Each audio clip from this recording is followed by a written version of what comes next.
Exercise number 21. Ready? Start.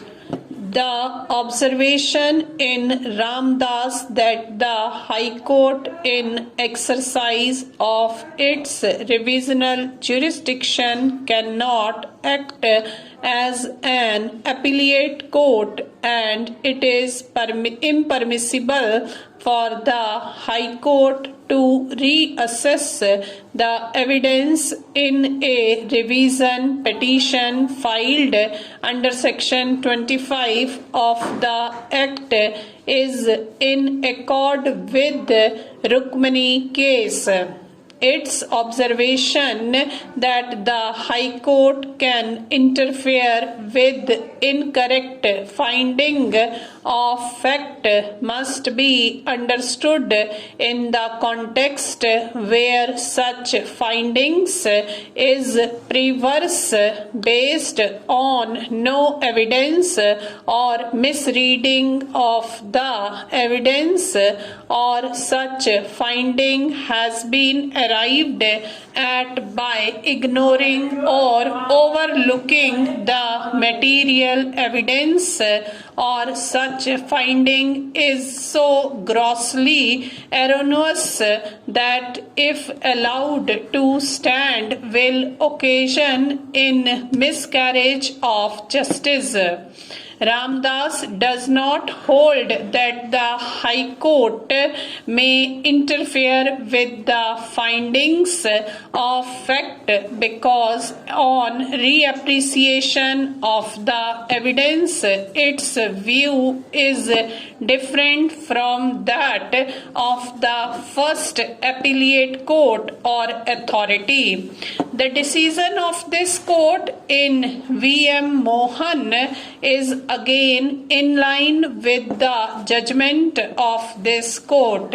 So far as the judgment in Ramdas versus Ishwar Chandar is concerned, the court limited its finding.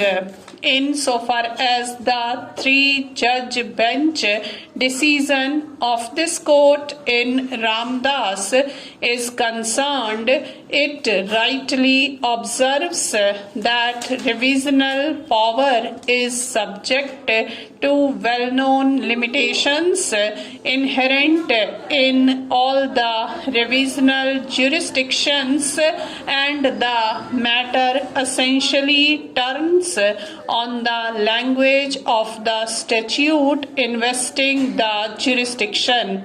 We do not think that there can ever be objection to the above statement. The controversy centers round the following observation in Ramdas that jurisdiction enables the Court of Revision in appropriate cases to examine the correctness of the findings of facts.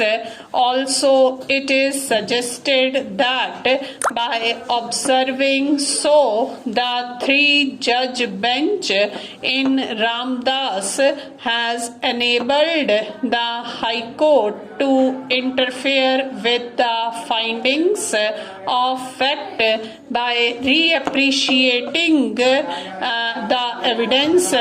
We do not think that the three-judge bench has gone to that extent in Ramdas.